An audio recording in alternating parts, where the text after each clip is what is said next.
अजित पवार यांनी हे आता सध्या वर्षा बंगल्याकडे रवाना झालेले आहेत। मुंबईमध्ये सत्ता स्थापनेच्या हालचालींना सध्या वेग आलेला आहे।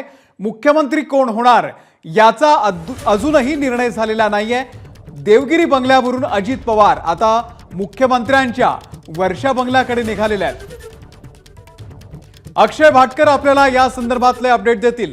अक्षय, निकाल लागून आता जवळपास 40-45 तास होऊन उलटलेले आहेत, तरी सुद्धा अजूनही मुख्यमंत्री नेमकं कोण होणार याचा निर्णय झालेला नाहीये। आता थोड्या हालचालींना वेग आलेला आहे, काय माहिती आहे?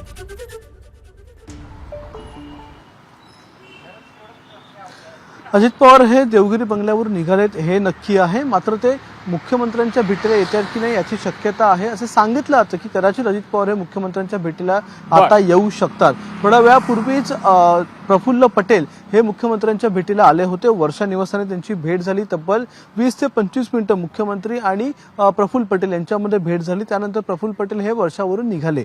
आता मात्र असं सांगितलं जातं, ही शक्यता सांगितली जाते की अजित पवार देखील मुख्यमंत्र्यांच्या भेटीला येऊ शकतात।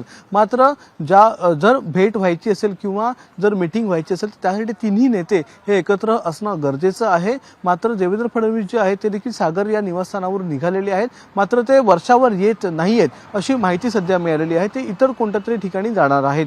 त्यामुळे सध्या तरी अजित पवार जरी आले तरी अजित पवार आणि मुख्यमंत्री यांच्यामध्येच भेट होईल। मात्र शक्यता सांगितली जाते की अजित पवार येतील। अगदी 5 ते 10 मिनिटांवर अजित पवार आणि अजित पवारांचा देवगिरी बंगला आणि मुख्यमंत्र्यांचा वर्षा निवासस्थान आहे। त्यामुळे जर अजित पवार निघालेले असतील तर ते आतापर्यंत यायला हवे होते। मात्र आता अजूनही ही शक्यता जी आहे ती निश्चित झालेली नाही की अजित पवार निश्चित येत आहेत मुख्यमंत्र्यांच्या बंगल्यावर की नाही। मात्र सूत्रांची माहिती ही सांगत होती की सध्या तरी अजित पवार जे आहे ते मुख्यमंत्र्यांच्या भेटीला येऊ शकतात।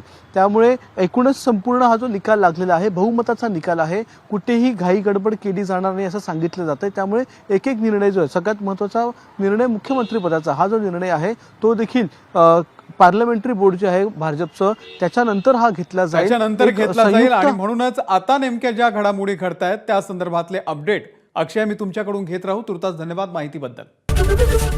एबीपी माझा, उघडा डोळे बघा नीट।